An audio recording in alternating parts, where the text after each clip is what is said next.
This is Nikki Bell. Let's go. So you all know that I am a strategic advisor direct to project investors. And today I want to talk about how your spiritual wealth is your spiritual health. In addition to that, I came across some valuable information that I think people should know. Do you know, like, an investment advisor is registered, right, with the SEC, Security Exchange Commission, which keeps track of all kinds of financial information, such as like assets under management, such as pensions, such as investors, such as brokers, all sorts of things, such as projects that should be registered or they should not be. It just all depends. I deal with the private sector, so it's not always necessary to be registered, which is called an exception under some of the SEC rules. It's important that you all know who you are dealing with. So for me, I don't manage assets. Okay.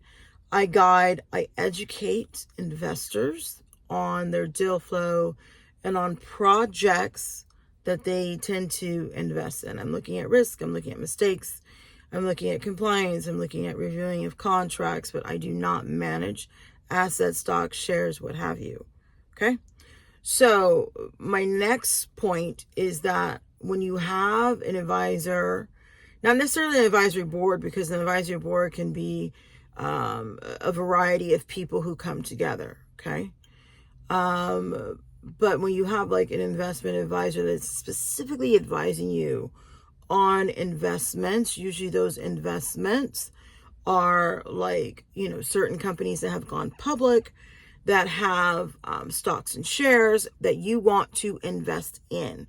Therefore, that person, investment advisor, is advising you on that. Okay.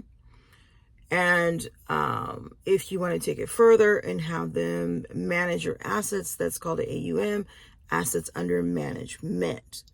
These investment advisors should be registered. Okay. Think about if you are looking at a financial advisor, even for your pensions or so on and so forth. So JP Morgan, Prudential, Fidelity, some of these folks, we would go and see an advisor, right? And that advisor would have Series 63, 65, 66 is better. It covers all of them. Investment advisor would have a Series 7. So that's if they're managing assets, if they're managing annuities, your indexes, your mutual funds, so on and so forth. What I do is totally different. I deal with investments, but I deal with projects, and I don't deal with assets on purpose for a reason. Okay. It's not what I want to do. There's no fun in it for me looking over assets. There's a lot of fun looking at projects and being a part of that whole ecosystem from beginning to end, right? So I just wanted to give you a little bit of information about that. Take it or leave it. But this is valuable information. So know who you're dealing with. There are sites, if you contact me, where you can research that on your own with a name, and you can, know if they are legit. So this is to help you help yourself, whether you're an advisor, whether you're an investor or just a regular person. Alrighty, this is Nikki Bell. Let's go.